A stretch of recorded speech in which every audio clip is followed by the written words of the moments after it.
All right, hello everyone. We are here at Mount Ebal Cemetery, founded early 1800. I don't remember the exact date when this cemetery was established, but it was early. This is in the area of Fairfax, Indiana, which is out near Lake Monroe, so a lot of farming communities out here back when the cemetery was first established. So come on with me, let's take a walk through Mount Ebal Cemetery. First, right across the road is the old Mount Ebal Church, which is now, it says it's a private residence, but it is not. It's actually somebody bought it and has turned it into like an event center, so they have weddings there and birthday parties and things like that. It was established in 1872. I do not know if this is the original church from 1872 or if it was maybe rebuilt. There are a lot of graves here. I'm not going to be able to go through all of them, but we are going to take a look at some of them. Right here we have the Floyd monument. This is a really neat monument with lots of wood grain carved into it. I don't know if maybe this is meant to symbolize the Woodmen of the World monuments, which are the tree stump monuments. See a lot of those. In fact, there's one right there. We'll get you in just a minute. That may have been blurry. I can't tell. This is Jane Floyd.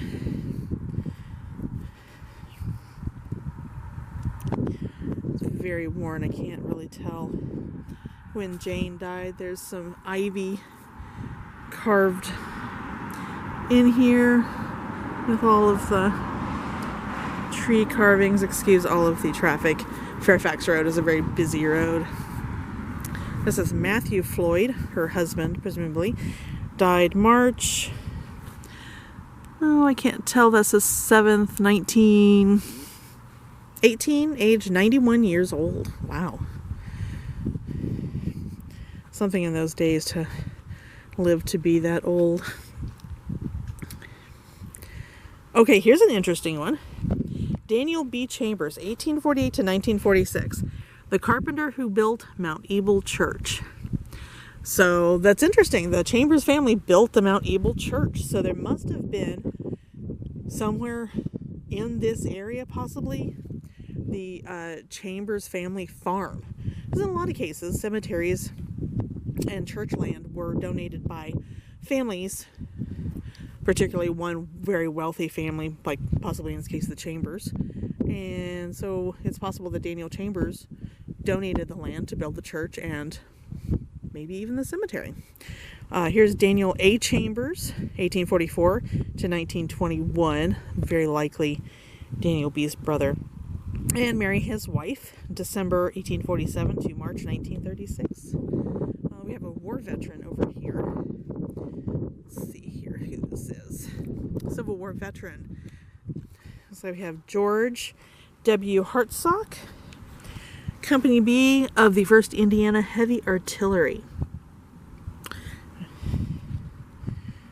And then here is the tree stump monument. Now this monument, as I said, were part of the Woodmen of the World insurance company. So if you were insured through the Woodmen of the World and you died while still being insured by them, you were guaranteed a tombstone for yourself and your immediate family.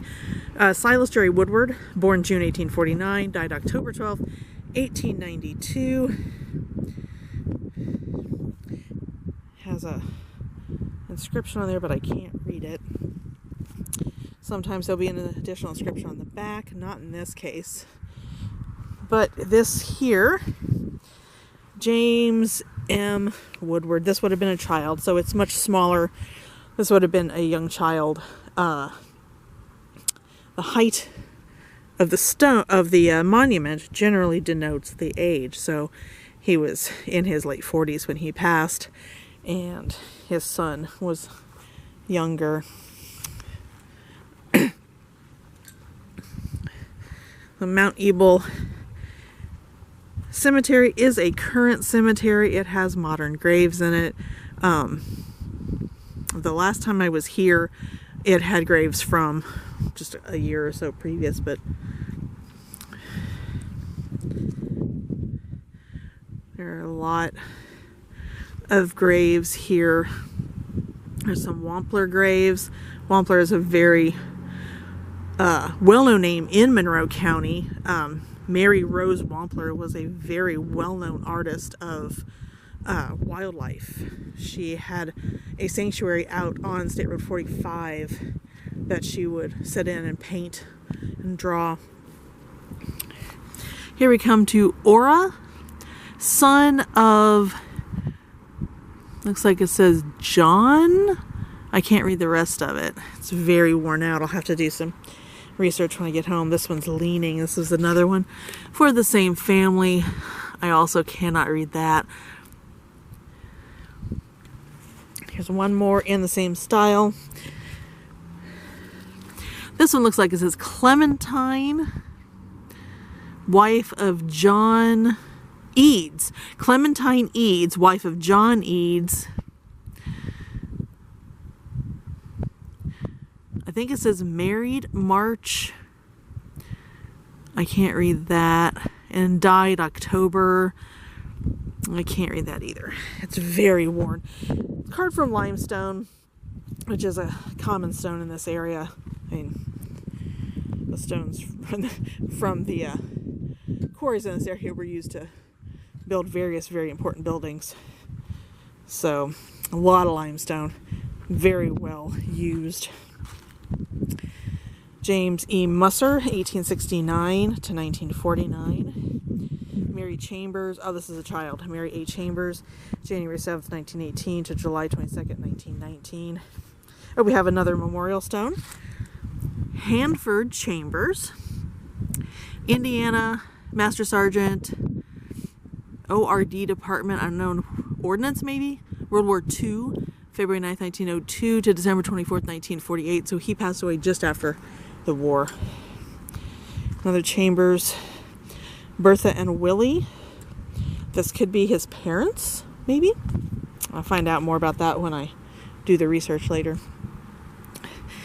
Mitchell and Ansel, or Anna and Ansel Mitchell. Wow, I didn't read that right at all. Oh, here's some interesting ones. There's two over here with Civil War soldiers carved on them. Or possibly, oh no, they're not Civil War. Okay, one is, I'm not sure what this one is. James H. Butcher, born 1889, died 1938, 1st Division, 16th Infantry. He was in Korea. Oh, no, wait. Maybe this is his son. Private U.S. Army, Korea. This is his son. Okay, so here he is. 1889 is too late to be Civil War, so Spanish-American War maybe? Or maybe just in the Army. Here's a son, James Butcher. And here's a Gerald Butcher, who was a Master Sergeant in World War II. And then if we come over here, we have Sarah Meadows, July 6th, 1840, I want to say 6, December 14th, 1930. And her husband, William Meadows, October 20th, 1844 to May 17th, 1943. He was in Company B of the 16th Indiana Volunteers, so he was definitely Civil War. Look at that gorgeous carving. That's beautiful. The mother and father at the bottom. So there's a lot of interesting graves out here. See some Deckards, because the Deckard farm, like I said, we were just over there at the Deckard family cemetery, and it possibly butted up against the Chambers farm. I do have plot maps. I will be able to look at those later. But for right now, my fingers are cold. It's about 35 degrees outside. And so I'm going to say goodbye here. I want to say thank you very much for taking a walk with me through the tombstones at Mount Ebal Cemetery.